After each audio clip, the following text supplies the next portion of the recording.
Donkey के माध्यम से विदेश जाने का बेहद गंभीर मामला कैथल के गांव कैलरम से सामने आया है। तस्वीरों में दिख रहे युवक का नाम साहिल है, जो कि डोंकी के माध्यम से विदेश जा रहा था, लेकिन 9 जून के बाद से परिवार वालों का साहिल से कोई संपर्क नहीं हो पाया। एजेंटों ने फोन उठाना बंद कर रखा है। ऐसे में परिवार में अपने जवान बेटे को लेकर मातम पसरा हुआ है। पिता द्वारा पुलिस को शिकायत भी दी गई है, लेकिन अब तक कोई ठोस कार्रवाई नहीं हो पाई। परिवार वाले मानव तस्करी का भी शक जता रहे हैं। आज इसी कड़ी में कैलरम गांव से भरी पंचायत कैथल जिला सचिवालय में पहुंची, जहां जिला उपायुक्त को भी ग्रामीणों ने अपनी समस्या से अवगत करवाया। जी, मेरा नाम शिव क्या कुमार पूरा है। मामला, एक बार पूरा मामला बताइए। जी, पूरा मामला यही है कि हमने अपने बेटे को विदेश के लिए भेजा था।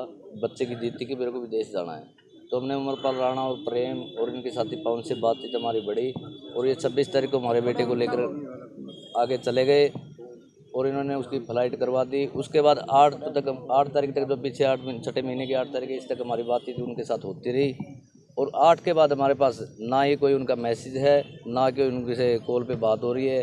और एजेंटों से जब बात करवाने के लिए बोला गया तो इन्होंने गुमराह करना शुरू कर दिया। कभी बोलते हैं कि बच्चे टापू के ऊपर बैठे हैं, कभी बोलते हैं बच्चे कैंप में हैं। तो इन्होंने गुमराह करना शुरू कर दिया और 4-5 दिन बाद इन्होंने बिल्कुल कॉल उठाना बंद कर दिया। तो आज तक हमारे बेटे से मेरी बात नहीं हो पाई है। तो कभी किसी से कांटेक्ट हो पाया, उसके बाद किसी साथी से कांटेक्ट हो पाया, जी, कुछ जानकारी हासिल कर पाए? जी, जो इनके साथ में जो लड़के गए थे, जसनदीप है पंजाब से, उनके भी परिवार से मेरी बातचीत हो रही है। जसनदीप से भी उनकी कोई बातचीत नहीं हो पा रही है। और राजकुमार है पानीपत से के पास किसी गांव से, उनके भी परिवार मेरे साथ जुड़ा हुआ है। उनपे भी राजकुमार की किसी प्रकार की कोई बातचीत नहीं हो पा रही है। और कम से कम लगभग 50 से 60 बालक एक रूम के अंदर रहते थे, जो कि ज़्यादा पाकिस्तान के थे। उनके भी फैमिली वालों के कॉल आ रहे हैं, बार बार फ़ोन आ रही है कि हमारी भी अपने बेटे से बात नहीं हो पा रही है। तो आज तक किसी भी बच्चे की, किसी भी पेरेंट्स के साथ, किसी के माता पिता के साथ किसी की कोई बात नहीं हो पा रही है। 8 जून को जब वॉइस कॉल मैसेज आया था जी, तो उसमें क्या बोला होता? जी, 8 जून की रात्रि को जब मैसेज आया था तो मेरे बेटे ने यही बोला था कि पापा हम आगे निकल रहे हैं, हमको आगे लेके जाने के लिए तैयार है। आधे बच्चे चले गए हैं और आधे बच्चों की ओर जाने की तैयारी है। देश का नाम बताया। जी, इटली के लिए उनको रवाना किया गया था। तो क्या लगता है, अब जैसे काफी समय हो गया, कोई बातचीत नहीं हो रही, तो क्या लगता है आपको, क्या हो सकता है? कोई मन में शंका किसी तरह की? जी, मैंने ये पहले उनको बोल दिया था कि आप बात नहीं कर रहे, आप गुमराह करवा रहे हो, गुमराह कर रहे हो, तो इसलिए मुझे पूरी जानकारी दो, जो भी विषय है, जो भी बात है। लेकिन इन्होंने मेरे को 2-4 दिन ऐसे बका के रखा कि हम आपके घर आएंगे, हम आपसे बात करेंगे, घर आएंगे, बात करेंगे। लेकिन आज तक ना तो वो घर आए और ना ही उन्होंने हमारे से कोई जानकारी दी। अब मुझे लगता है कि इन्होंने मेरे बेटे को मरवा दिया है। पुलिस में शिकायत दी आपने?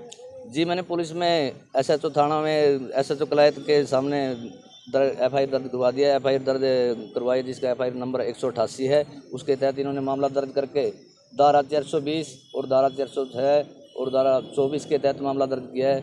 लेकिन जो तस्करी वाली धारा होती है वो इन्होंने नहीं लगाई। केस को थोड़ा सा मेरे को लग रहा है कि पिका इसको रख दिया गया है। शिकायत कब दी थी आपने? शिकायत 27 तारीख को मेरी दर्ज होगी थी सर। क्या कहना है सर, SHO साहब ने अभी तो कुछ नहीं दोबारा बताया कि बोल दिया कि इनके खिलाफ मामला दर्ज कर दिया गया और इंक्वायरी हमारी जारी है। एजेंटों को परिवार वालों से कोई कांटेक्ट हो पाया, उनसे मुलाकात जी, उनसे हमारी कोई मुलाकात नहीं हो पाई है, क्योंकि मामला दर्ज होने के बाद तो प्रशासन का काम बनता है कि उनसे जो भी है तहकीकात करें। मांग क्या है? जी, मेरी मांग यही है कि मामले में ढिलाई चल रही है, तो इसलिए CIA कैथल 1 को देकर मामले में जल्दी से जल्दी कार्रवाई कराई जाए, ताकि ये लोग बाहर ना भाग सके।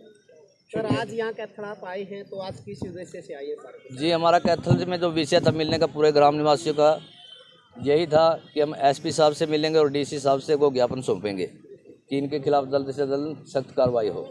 बात ये है जी, 3 महीने पहले, आजकल वैसे बच्चों में क्रेज़ हो रहा है कि बेरोज़गारी को देखते हुए, यहाँ रोज़गार रहा नहीं, बच्चे दाएं बाएं जाने की कोशिश करते हैं, गलत हाथों में शिकार हो जाते हैं।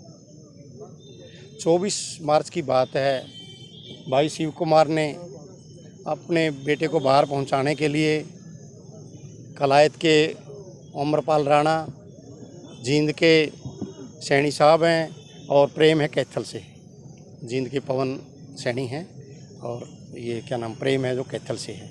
इन एजेंटों के बेरे नहीं कहाँ से किसने मिलवाया, ये गांव में जाकर इनसे मिले, 12 लाख में बाहर पुर्तगाल भिजवाने बारे बात हुई। इन्होंने अपने बेटे को 26 तारीख को उनके हवाले कर दिया, 26 मार्च को। तो 7 अप्रैल को इन्हों से 11 लाख रुपए नगद और 1 लाख रुपए बाई RTGS करवाए। तो पीछे 8 जून तक इनकी अपने बेटे से बात होती रही, लेकिन उसके बाद अपने बेटे से कोई बात नहीं हुई। तो इन्होंने एजेंटों से संपर्क साधा, 1-2 बार इन्होंने रेंज में नहीं है, मतलब इन्होंने बार बार उनका पीछा किया, तो वो मतलब अपना फ़ोन ही बंद कर गए। लास्ट बार कब बात हुई बेटे से? वो 8 तारीख को, 8 जून। क्या लगता है आपको? हमें ये लगता है कि ये तो एक तस्कर गिरोह है, ये एजेंट नहीं है, ये तस्कर गिरोह के हमारा बेटा शिकार हो गया है। इनके अंगों को निकालकर ये लोग तस्करी करते हैं, अंगों को बेचते हैं। तो क्या एजेंटों से भी अभी बातचीत हुई है? एजेंट से कोई मुलाकात हो पाई है? अभी कोई एजेंट से बात नहीं हो रही, सभी अपने फ़ोन बंद किए हुए हैं। सरपंच साहब, इस तरह के मामले पहले भी होते आए हैं, कई युवा अपनी जान दे चुके हैं। सरकार उसके बावजूद कुछ नहीं कर रही, प्रशासन कुछ नहीं कर रहा है। हाँ, प्रशासन इसके ऊपर कोई वो मतलब संज्ञान नहीं लेता, मतलब इन्होंने मतलब कार्रवाई करनी चाहिए, उचित कार्रवाई करे ताकि अपराध रुके आगे। हमारे जो आने वाले जो अगर साहिल दूसरे भाई हम इसका शिकार ना हो, तो प्रशासन ने बहुत सख्ती से इसके ऊपर निपटना चाहिए। सख्त धाराएं लगा करके, मानव तस्कर का जो मतलब दफ़ा लगती है वो लगा करके इनको मतलब जेल में डालना चाहिए, ताकि आने वाले टाइम में हमारी पीढ़ियां ऐसे बर्बाद ना हो। ये आप सभी को पता है कि भाई साहब ने भी बताया, जो हमारा साहिल था कलरम से, वो यहाँ से भेजा गया था एजेंटों के द्वारा। और मैं कहीं ना कहीं इसमें प्रशासन की गलती लगाऊंगा, और इसमें एक सरकार की भी गलती है। सरकार की ये गलती है कि सरकार यदि यहीं पर युवाओं को रोज़गार दे तो बाहर जाने की ज़रूरत ना पड़े। तो दूसरी बात ये, यहाँ पे ये मामला आज पहली बार नहीं हुआ है, ये इससे मामला पहले एक मटोर का भी हुआ था, वो भी अपनी जान से हाथ धो बैठा, वो एजेंटों की गलती थी, वो भी मेरा रिलेटिव था। तो ये मामला आज पहली बार नहीं हुआ, ये मामले बहुत बार हो चुके हैं। और प्रशासन इसमें मतलब एक कोई बैन नहीं लगा रहा। जैसे कि अभी ये आप बैठे हैं, दुकान खोल के बैठे हैं जितने भी एजेंट हैं, वो मैं दफ्तर तो नहीं बोलूँगा, दुकान है उनकी, और उनके पास कोई लाइसेंस नहीं होता। कोई भी मतलब हर एक आदमी अपने आप को एजेंट समझता है, उनको किसी प्रकार का कोई ज्ञान नहीं है, लेना नहीं देना नहीं, सिर्फ एक अपनी दुकानदारी चला रहे हैं। और प्रशासन इन पर कोई भी पाबंदी नहीं लगाई जा रही। हम तो प्रशासन यही मांग करते हैं कि भाई जो भी है, किसी का लाल जा रहा है, किसी का बेटा जा हुआ है, उसी को परिवार को दुख का पता हुआ है, तो हम यही कहते हैं कि भाई इन पर बैन लगाया जाए, जो लीगल तरीके से अलीगल तरीके से ये दुकान करके बैठे हैं। तो क्या मांग करते हैं प्रशासन से, ऐसे लोगों के खिलाफ किस तरह की कार्रवाई होनी चाहिए? इनको मैं सरकार से ये मांग करता हूँ, भाई इनको बिल्कुल बंद कर देना चाहिए। जितने भी ये जो अलीगल तरीके से बैठे हैं, इनको बिल्कुल बंद कर देना चाहिए।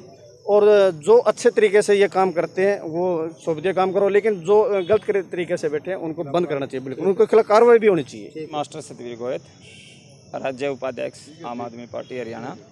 मैं इस पर यही कहना चाहूँगा कि ये एजेंटों की गलती तो है ही है, और जैसे भाई दीप ने बताया कि जो अनरजिस्टर्ड हैं इनको पूरी तरह से बंद कर देना चाहिए, इनके ऊपर कार्रवाई करनी चाहिए। और ये तो डोंकी से या लोगों को मतलब जो बाहर भेजने की बात करते हैं, ये तो मानव तस्करी है एक प्रकार की।